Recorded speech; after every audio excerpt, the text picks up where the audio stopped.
Est-ce que vous avez compris? Amen. Donc je disais qu'on s'appelle bébé, bébé, bébé. Et c'est quelque chose qui est réel.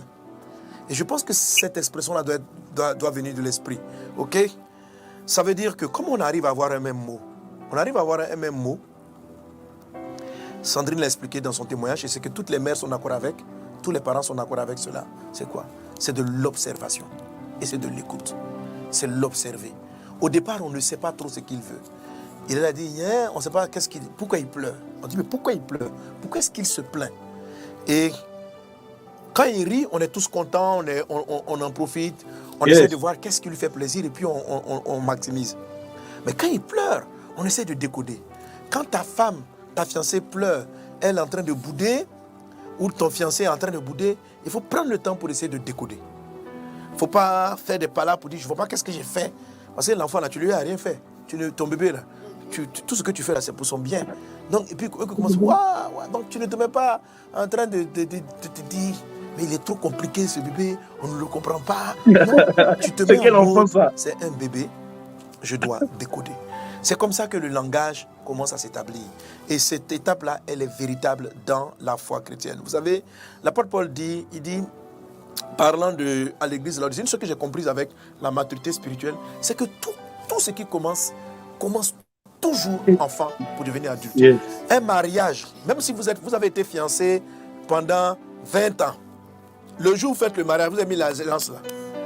Quand vous rentrez à la maison, votre couple est un couple bébé. Et vous allez retrouver les mêmes attentes du bébé à ce niveau. Si vous commencez une entreprise, vous êtes expert en communication, le jour où vous commencez, votre entreprise a des traits de bébé. C'est un bébé qui est né. Vous commencez une église, c'est un bébé qui est né. Et vous allez avoir les mêmes problèmes. Arriver à décoder le sens des choses. Donc, accepte ce principe-là, que quand je démarre des fiançailles, ouais, c'est pourquoi au début j'ai cité les différentes étapes dans votre relation. Le cheminement et le démarrage. En cheminement, vous serez bébé, vous serez mature.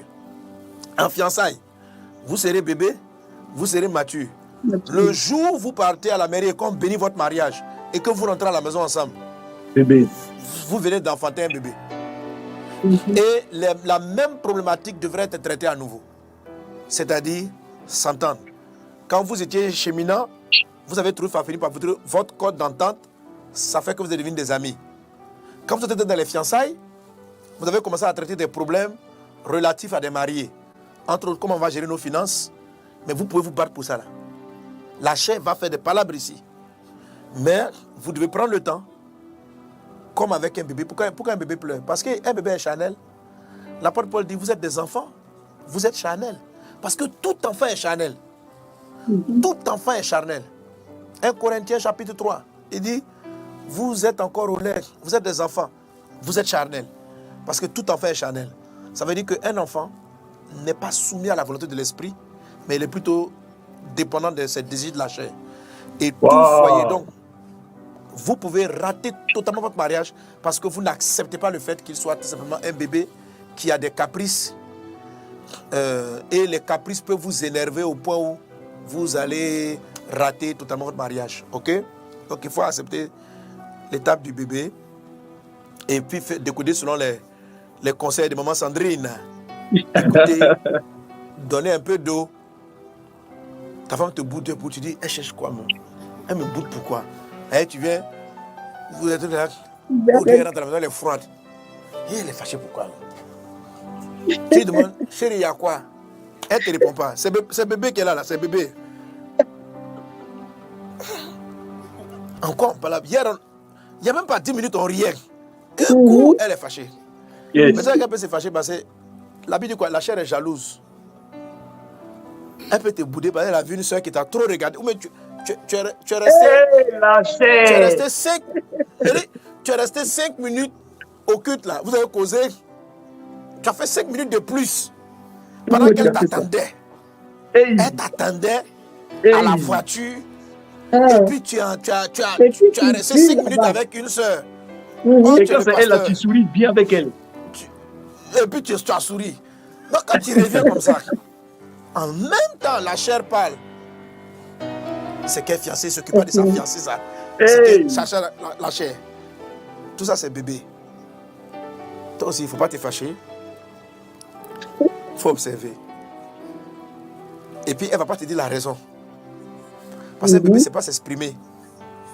Un bébé pleure. Si tu demandes, explique-moi, qu'est-ce qu'il va te dire? Voilà. Dans ce cas-là, elle va te dire, je n'ai rien à te dire. Toi-même, tu ne vois pas que tu as exagéré. Et puis, dans son cœur, elle pense, que tu as un enfant.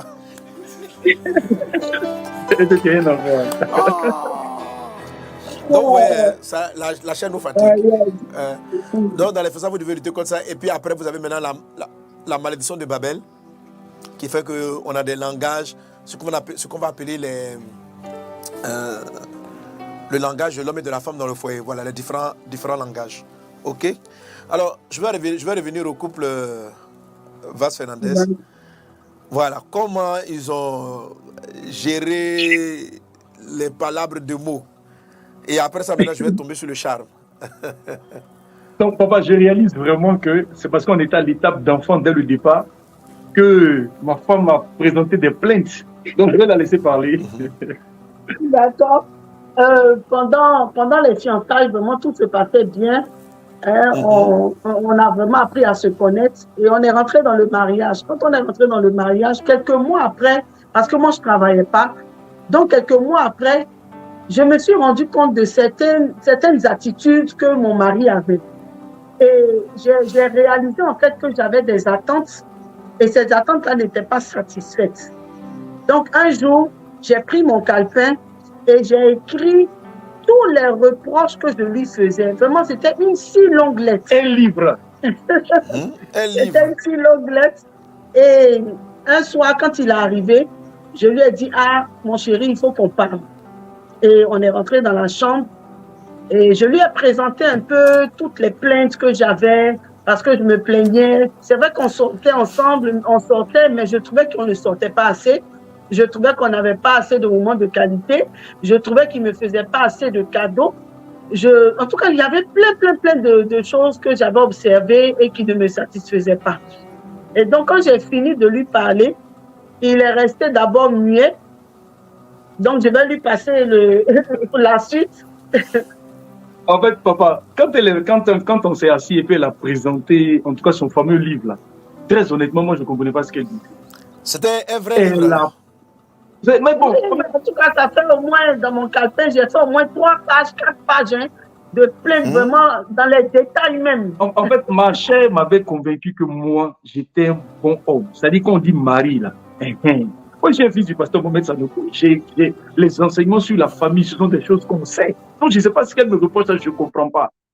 Donc, ce qui s'est passé, c'est que ce jour-là, je lui ai dit tranquillement, ma femme, je ne comprends pas ce que tu dis. Laisse-moi le temps d'aller prier et puis je vais te revenir. Alors, mais il faut dire qu'en fait, la façon dont elle s'est plainte là, je pense que c'est ce qui m'a désarmé.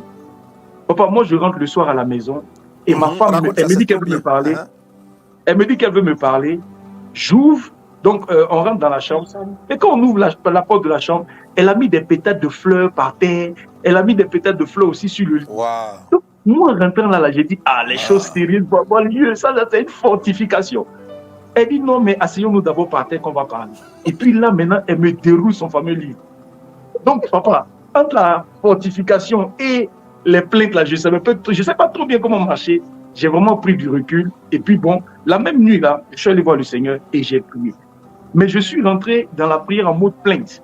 Seigneur, vraiment, moi, je vois les femmes qui souffrent ici. Moi, je suis coach conjugal. J'accompagne les couples. Comme moi, je suis un bon mari, elle se plaint. Et c'est comme si à un moment donné, le Seigneur ouvrait mon esprit sur les choses qu'elle était en train de dire. Et dès que j'ai fini ce temps de prière, le même soir, là, je suis allé la voir pour dire, ah, c'est maintenant que je comprends ce que tu expliques, vraiment, je m'excuse. Et vraiment, j'ai corrigé les choses. J'ai travaillé à corriger les choses. Par exemple, mon boulot, on habitait tellement loin de l'entreprise où je travaillais que je rentrais vers 21h30, 22h. Et quand je rentrais le soir, j'étais exténué. Je n'avais aucune force, je ne pouvais pas lui parler même. C'est-à-dire, dès que je finis de manger, je dors. Or, ma femme, elle ne travaille pas. Elle attend toute la journée son mari. Et son mari rentre à la maison, lui, il a sommeil.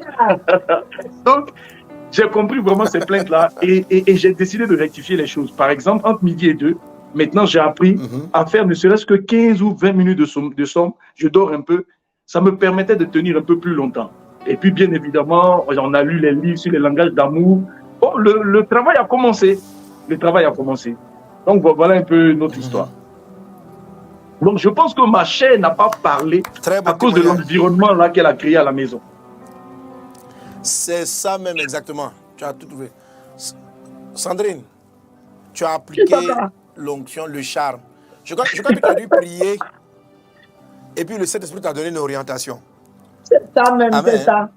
Amen. Papa, elle a préparé ce mois-là pendant 3 mois. Elle a prié pendant 3 mois avant de parler. Waouh! Alors, non, ma fille, vraiment, tu as bien fait. Alors, je veux que chacun vous écoute cela. C'est-à-dire que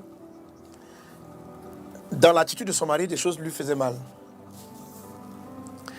Au lieu d'écouter la chair et est venue lui rentrer là-dedans pour dire je suis pas heureuse, tu fais un truc, elle a marché par l'esprit. Elle n'a d'abord pris le temps de prier, de se calmer. Parce que la chair a sa manière de traiter ce dossier. La chair veut faire des palabres, la chair veut bouder, la chair a sa façon de faire. Et si vous suivez la chair, ce que Dieu vous a promis dans votre mariage, vous ne l'aurez pas. Car ceux qui marchent selon les désirs de la chair n'héritent pas le royaume de Dieu, qui est la justice, qui est la paix, la joie, le bonheur, par le Saint-Esprit. Donc, ce qu'il te faut, c'est d'abord prendre le temps de prier et ne pas parler sous les effets de la chair qui te disent casse tout dans la maison, montre que tu es mécontente. C'est la même année dont tu vas obtenir tes résultats. Tu ne vas rien obtenir avec ça. Soit ton mari va te fuir, soit il va, pour éviter les palabres, il va rentrer. Et comme il ne te comprend pas, il ne va pas résoudre le problème. Et ta souffrance va ne faire que s'accroître. Parce que tu penses que tu le lui as dit. Or, lui ne comprend pas ton mot. Et vous ne vous comprenez pas. Et si ce n'est pas traité, ça va aller en s'amplifiant. Alors, la première des choses, par l'esprit, c'est la prière. Elle a d'abord prié. Elle a noté tout ce qu'elle voulait lui dire. Et l'esprit lui a donné un élément. Va mettre des pétales de fleurs, accueille-le. Donc quand Marcel va arriver, puis voit la chambre, il se dit ça aujourd'hui, on va mourir ici. Ça ma femme a fait tout ça là. J'ai dit, j'étais prêt. Mais je sais qu'il y a des trucs qui... Elle t'a charmé, c'est ça qu'on appelle le charme. Elle l'a charmé. Quand elle l'a charmé, après elle dit, bon, asseyons-nous. Donc ils sont assis au bord de lui. Ils s'attendaient à des câlins. Ils voyaient un cahier qu'on ouvre. Amen. Écoutez, Amen. C'est comme ça que Samson a dévoilé le secret de son attente la plus secrète avec Dieu, son créateur. Une femme a utilisé le charme pour l'amener à dévoiler. Le charme est capable de faire plier tout homme, toute femme, à suivre. Et si tu es une femme de l'esprit, amener ton mari à suivre la voie de l'esprit. Si tu es un homme de l'esprit, amener ta femme à suivre la voie de l'esprit. Que Dieu t'accorde une onction de charme. La sagesse du charme. Amen. La sagesse du charme. Amen. Amen. Amen.